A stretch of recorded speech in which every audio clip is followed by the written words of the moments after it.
Assalamualaikum warahmatullahi wabarakatuh. Perkenalkan, nama saya Azira Permata Azhari dari kelas AB3A. Di sini saya akan menjelaskan mengenai nilai guna total atau total utility dan nilai guna marginal atau marginal utility. The law of diminishing marginal utility atau lebih dikenal sebagai hukum nilai guna marginal yang semakin menurun menyatakan bahwa tambahan nilai guna yang akan diperoleh dari seseorang dari mengkonsumsi suatu barang akan menjadi sedikit apabila orang tersebut terus-menerus menambah konsumsinya ke atas barang tersebut. Pada akhirnya, tambahan nilai guna akan menjadi negatif, yaitu apabila konsumsi ke atas barang tersebut ditambah 1 unit lagi, maka nilai guna total akan menjadi lebih sedikit, akan menjadi semakin sedikit. Nah, baik, akan kita masukkan penjelasan mengenai nilai guna dalam angka. Di sini ada tabel ya. Di sini misalnya jumlah apelnya 1, nilai guna totalnya 10, maka nilai guna marginalnya tetap 10. Nah, jika jumlah apel yang bertambah menjadi 2, di sini nilai guna totalnya ada 18. Nah, untuk mendapatkan nilai guna marginalnya yaitu 18 dikurang 10. Nilai guna total yang kedua, nilai guna total jumlah apel yang kedua dikurang dengan nilai guna total jumlah apel ke-1, maka didapatlah nilai guna marginalnya 8. Sehingga dengan memisalkan bahwa keputusan dari memakan apel dalam 1 hari dapat dinyatakan dalam angka. Dalam tabel ditunjukkan nilai guna total dan nilai guna marginal dari memakan berbagai jumlah apel. Dalam contoh tersebut dapat dicermati juga hipotesis tambahan nilai guna akan menjadi semakin menurun apabila konsumsi terus-menerus bertambah. Selanjutnya, nilai guna dalam grafik. Di sini nilai gunanya berdasarkan tabel yang sebelumnya. Di sini nilai guna total dilambangkan melalui garis yang berwarna kuning atau krim, dan untuk nilai guna marginalnya digambarkan melalui garis yang hijau. Di sini bisa dilihat nilai guna totalnya semakin lama semakin naik, lalu akhirnya turun, mengalami penurunan. Kalau nilai guna marginalnya terus-menerus mengalami penurunan.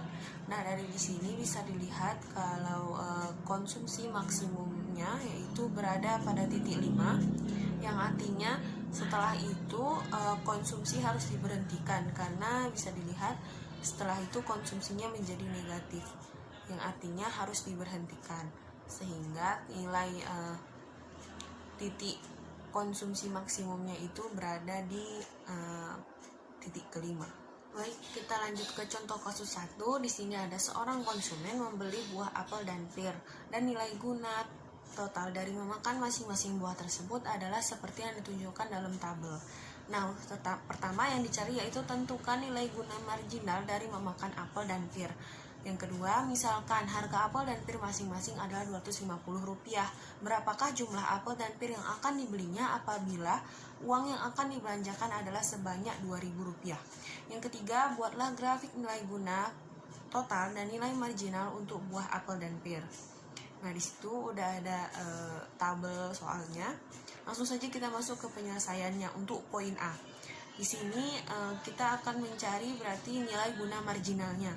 Nah, yang pertama jumlah apel 1, nilai guna marginalnya, nilai guna totalnya 150, maka nilai guna marginalnya juga 150.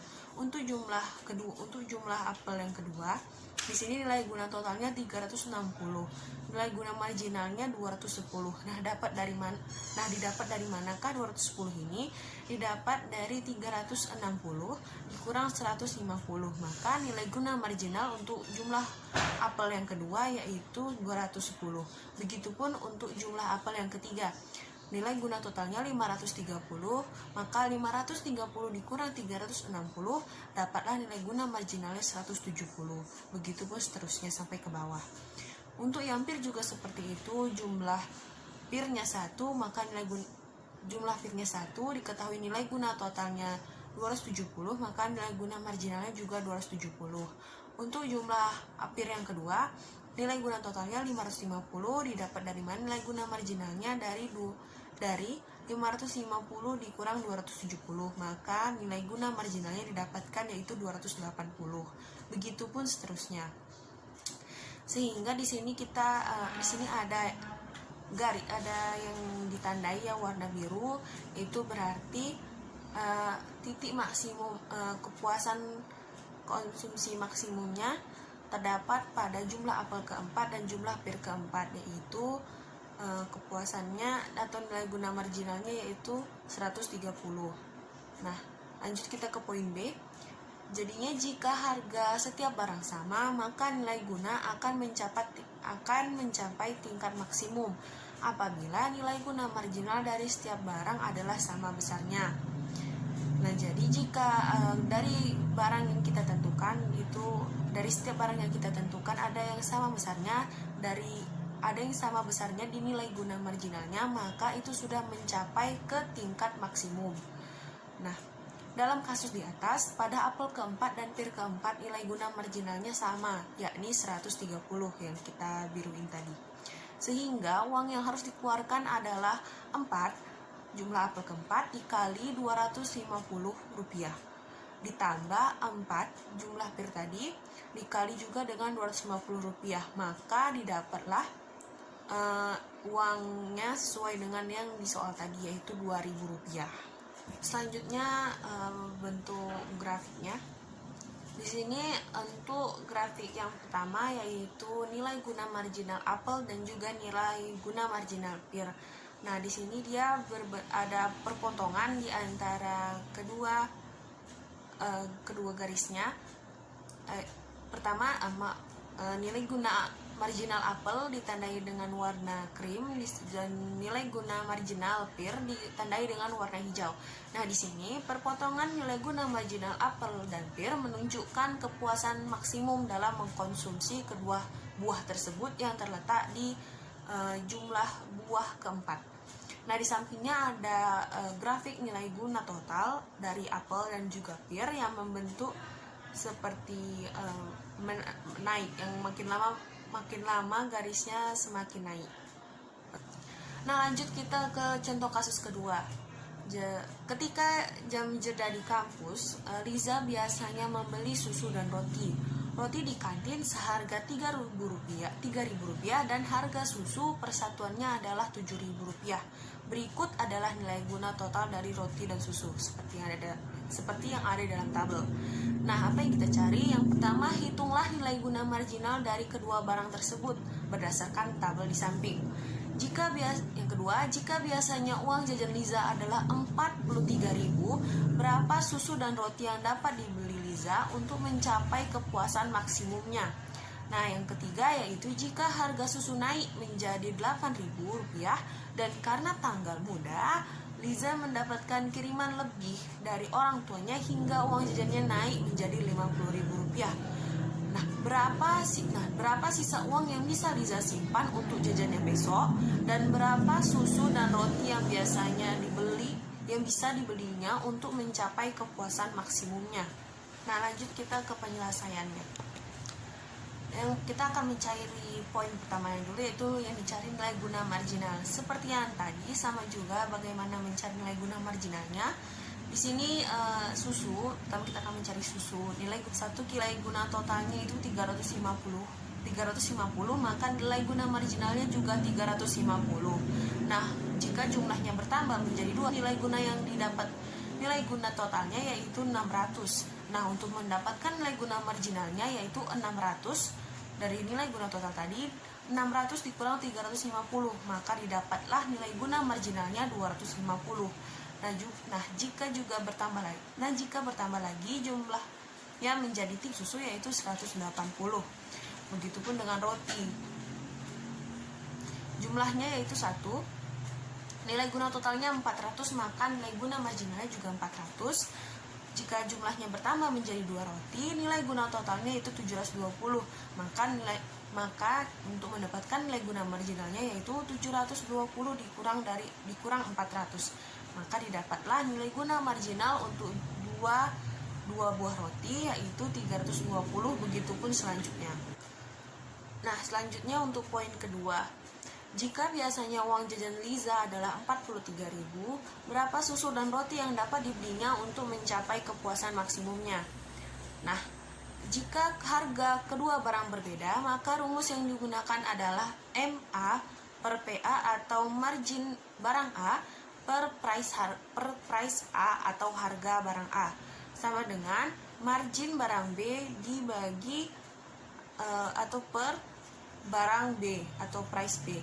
Nah, kita masuk ke perhitungannya. Kita masuk ke tabelnya. Di sini untuk susu harganya 7.000. Nah, perhitungannya bisa kita lihat di tabel. Di sini ada 0,05 untuk susunya. Didapat dari mana? Dari rumus yang tadi, yaitu nilai guna marginal dibagi harga dari barang tersebut. Maka di sini nilai guna marginal susu yang untuk konsumsi satu liter susu yaitu 7.000. Untuk konsumsi satu susu yaitu 7.000. Nah, nilai guna marginalnya 350. Maka dari rumus tadi kita masukkan nilai guna marginalnya 350 dibagi harga susu 7.000, maka didapatlah 0,05. Begitupun untuk jumlah konsumsi yang 2 susu. Nilai guna marginalnya 250 dibagi harga susu 7.000, sehingga didapatlah 0,037. Begitu seterusnya hingga ke bawah. Selanjutnya untuk roti, di sini konsumsinya ada 1 roti, nilai guna marginalnya 400, harga dari roti tersebut 3.000, maka didapatlah hasilnya yaitu 0,13 seperti yang ada di tabel. Begitupun juga untuk konsumsi 2 buah roti, nilai guna marginal 370 dibagi harga roti 3.000, maka mendapatkan hasilnya 0,17. Begitupun seterusnya. Nah, dari perhitungan di samping diketahui bahwa MA per PA sama dengan MB per PB terjadi ketika konsumsi susu 4 dan konsumsi roti 5, yang artinya titik kepuasan maksimumnya berada di jumlah konsumsi susu keempat dan jumlah konsumsi roti yang kelima, di mana MA per PA sama dengan MB per PB adalah 0,023 sama dengan 0,023. Selanjutnya, bila dihitung dengan uang, maka uang yang dikeluarkan untuk susu yaitu 4, jumlah susu keempat dikali 7.000 dari harga susu tadi, maka hasilnya yaitu 28.000. Untuk roti, uang yang dikeluarkan untuk roti yaitu 5, jumlah roti kelima tadi dikali harga roti 3.000, maka hasilnya 15.000. Sehingga total pengeluarannya berarti 28.000 ditambah 15.000 menjadi 43.000. Jadi dengan uang 43.000, Liza bisa membeli 4 susu dan 5 roti. Selanjutnya poin ketiga. Jika harga susu naik menjadi 8.000 dan karena tanggal muda, Liza mendapat kiriman lebih dari orang tuanya hingga uang jajannya naik menjadi 50.000. Berapa sisa uang yang bisa Liza simpan untuk jajannya besok, dan berapa susu dan roti yang bisa dibelinya untuk mencapai kepuasan maksimumnya? Nah, di sini ada tabelnya seperti yang tadi juga. Jika harga kedua barang berbeda, maka rumus yang digunakan adalah MA per PA atau marginal barang A per price barang A atau harga barang A sama dengan margin B per price B. Nah, kita masuk ke tabel. Baik, berarti harga susunya menjadi 8.000. Nah, masuk ke tabel. Di sini dalam tabel yaitu ada konsumsi 1, nilai guna marginal 350, maka yang dihasilkan 0,04. Begitupun untuk konsumsi yang kedua, nilai guna marginalnya 250. Untuk mendapatkan hasilnya dari mana? Yaitu nilai guna marginal 250 dibagi harga susu 8.000, maka mendapatkan 0,03. Begitupun selanjutnya. Begitu sama juga untuk roti. Konsumsinya 1, nilai guna marginalnya 400, mendapatkan 0,13. Didapat dari mana? Sama seperti rumus yang tadi, nilai guna marginal dibagi harga. Berarti 400 dibagi 3.000 mendapatkan 0,13. Begitupun untuk konsumsi 2 buah roti. Nilai guna marginal 320, harganya 300. harganya 3.000 mendapatkan 0,17. Begitupun selanjutnya. Sehingga dari perhitungan di samping diketahui bahwa MA per PA sama dengan MB per PB terjadi ketika konsumsi susu 2 dan konsumsi roti 4. Seperti yang sudah digaris kuningi, berarti kepuasan maksimumnya terletak pada jumlah konsumsi susu kedua dan jumlah konsumsi roti keempat, di mana MA per PA sama dengan MB per PB adalah 0,03 sama dengan 0,03. Selanjutnya, bila dihitung dengan uang, maka uang yang dikeluarkan untuk susu yaitu 2 dikali 8.000 sama dengan 16.000. Uang yang dikeluarkan untuk roti yaitu 4 roti dikali 3.000 sama dengan 12.000. Maka total pengeluarannya berarti 16.000 ditambah 12.000 menjadi 28.000. Jadi sisa uang yang bisa digunakan Liza untuk jajan besok adalah 50.000 dikurang 28.000 sama dengan 22.000 rupiah.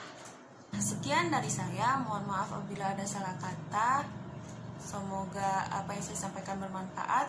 Akhir kata, wassalamualaikum warahmatullahi wabarakatuh.